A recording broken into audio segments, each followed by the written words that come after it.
الحمد لله رب العالمين والصلاة والسلام على سيد المرسلين محمد وعلى آله وصحبه أجمعين أما بعد فأعوذ بالله من الشيطان الرجيم بسم الله الرحمن الرحيم إنا أعطيناك الكوثر فصل لربك وانحر إن شانئك هو الأبتر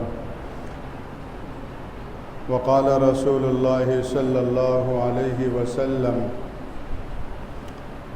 سيد الشهور شهر رمضان وأعظمها حرمة ذو الحجة رواه البيهقي في شعاب الإيمان عن أبي سعيد الخدري رضي الله تعالى عنه أو كما قال صلى الله عليه وسلم اللهم صل على سيدنا ومولانا محمد وعلى آل سيدنا ومولانا محمد وبارك وسلم.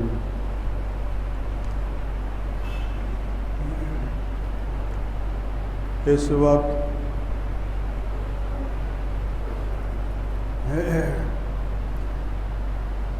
حرمت والا مہینہ چل رہا ہے جس کے 1-2 دن باقی ہیں. اس کے بعد ذو الحجہ وہ بھی حرمت والا مہینہ ہے اور اس کے بعد محرم وہ بھی حرمت والا مہینہ ہے. یہ 3 مہینے لگاتار مسلسل حرمت والے ہیں. لگاتار اس اعتبار سے کہ یہ 11واں مہینہ ہے قمری کیلنڈر کے اعتبار سے اور ذو الحجہ 12واں مہینہ ہے اور پھر محرم پہلا مہینہ ہے. تو اس طرح قمری سال کا اختتام بھی حرمت والے مہینوں پر ہو رہا ہے اور قمری سال کا آغاز بھی حرمت والے مہینے سے ہو رہا ہے. تو 3 یہ مہینے حرمت والے ہیں جو مسلسل ہیں اور چوتھا حرمت والا مہینہ رجب ہے جو نمبر کے اعتبار سے 7ویں نمبر پر ہے.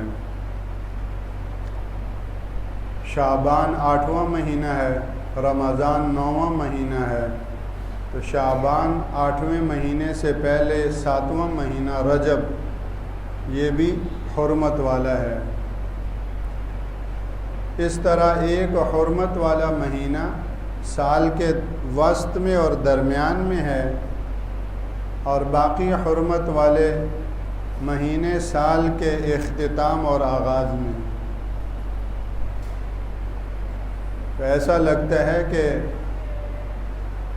اللہ جل شانہ کی نعمتوں میں سے یہ نعمت ہے کہ ہماری زندگی کا ہر سال حرمت والے مہینے سے شروع ہو کر درمیان میں حرمت والے مہینے سے گزرتے ہوئے حرمت والے مہینوں پر اختتام پذیر ہوتا ہے. یعنی سال کا آغاز بھی حرمت والے مہینے سے اور سال کا اختتام بھی حرمت والے مہینے پر اور سال کا وسط بھی حرمت والا مہینہ. یہ خواہ نہیں رکھے گئے. ان کے رکھنے میں اور اس رکھنے کے انتخاب میں کتنی خیر و برکتیں ہوں گی اور بندوں کے لیے کتنی اس میں اللہ جل شانہ کی طرف سے عطائیں ہوں گی. کیونکہ 12 مہینوں میں سے حرمت کے اعتبار سے یہ 4 نمایاں مہینے ہیں.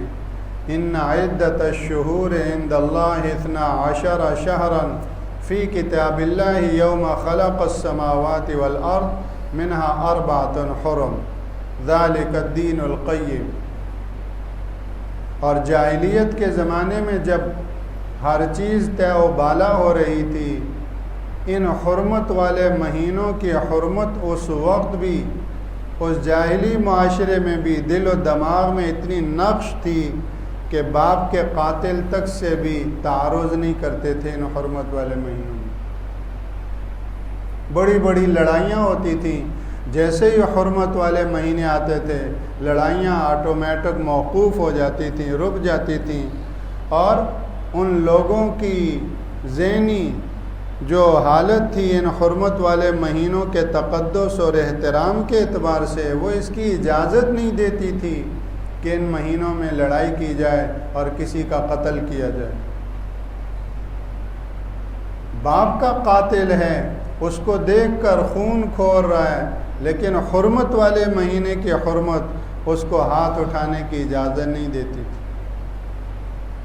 کبھی کبھی یہ آدمی سوچتا ہے کہ حرمت والے مہینوں کے تقدس اور احترام کے اس ذہن کے اعتبار سے تو ہم بہت پیچھے ہیں۔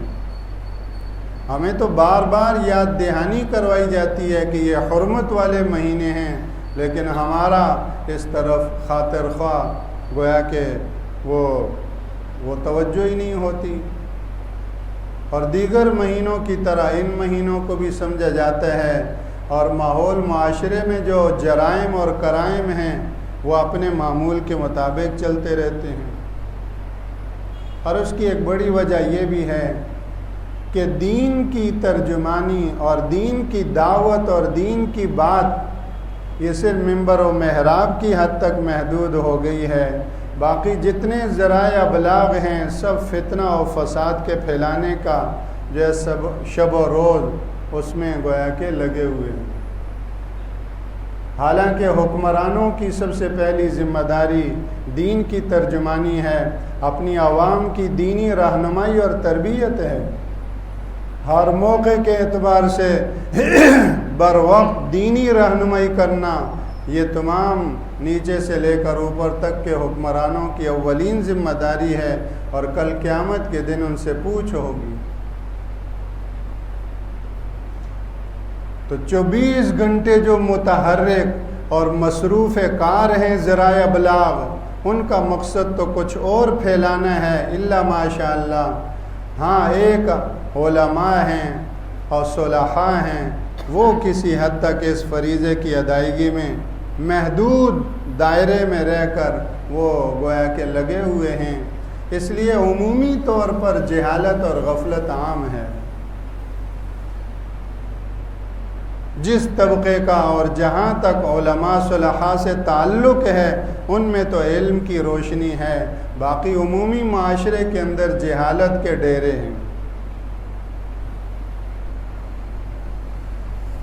ان حرمت والے مہینوں کی حرمت کا ماحول بنانا، فضا بنانا اور یہ ذہن عام کرنا، یہ سب کا فرض ہے۔ الشہر الحرام بشہر الحرام ومن يعظم حرمات اللہ فهو خیر له عند ربی۔ اور اس پوری دنیا کی بقا کا جو 4 چیزیں سبب بتائی گئی ہیں ان میں سے ایک یہ حرمت والے مہینے ہیں۔ جب تک حرمت والے مہینوں کی حرمت اور تقدس باقی ہے یہ جہان باقی ہے۔ اور آج جتنا بھی پورا عالمگیر فتنہ اور فساد ہے اس کی وجوہات میں سے ایک وجہ ان حرمت والے مہینوں کی حرمت کا پامال کرنا ہے۔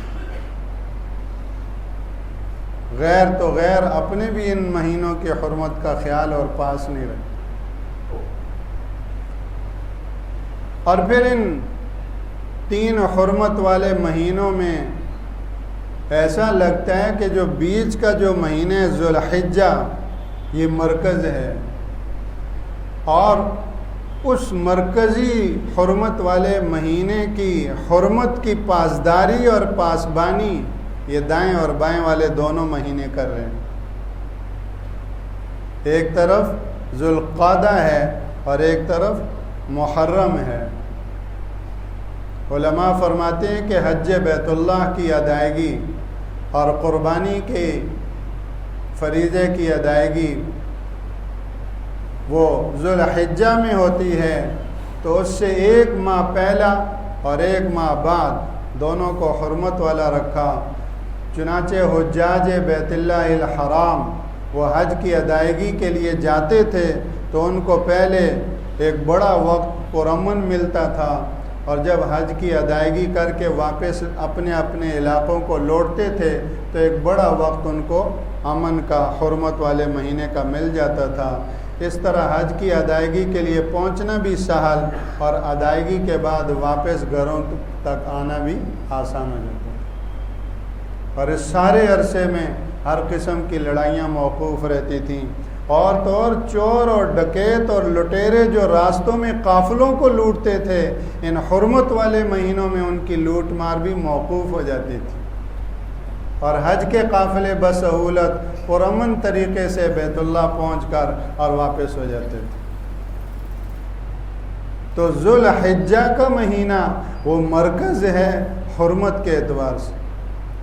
حضرت ابو سعید خدری رضی اللہ تعالیٰ عنہ سے حدیث مروی ہے، امام بہقی نے شعب ایمان میں اس کو روایت کیا، رسول اللہ صلی اللہ علیہ وسلم نے ارشاد فرمایا کہ تمام مہینوں کا سردار رمضان کا مہینہ ہے، سید الشہور شہر رمضان، اور تمام مہینوں میں سب سے زیادہ بڑی حرمت والا مہینہ وہ ذو الحجہ ہے،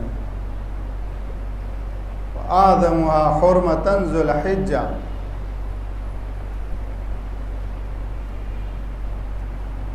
تو سب سے زیادہ حرمت والا مہینہ، یعنی 4 حرمت والے مہینوں میں بھی سب سے زیادہ حرمت والا مہینہ وہ ذو الحجہ ہے۔ ہر قسم کے معاصی اور منکرات اور گناہ، ان سے ان حرمت والے مہینوں میں بچنے کا حکم خصوصیت سے دیا گیا ہے۔ گناہ تو پورے سال گناہ ہے، لیکن ان حرمت والے مہینوں میں اس گناہ کی شناعت اور اس کی سنگینی اور اس کی قباحت بے انتہا بڑھ جاتی ہے۔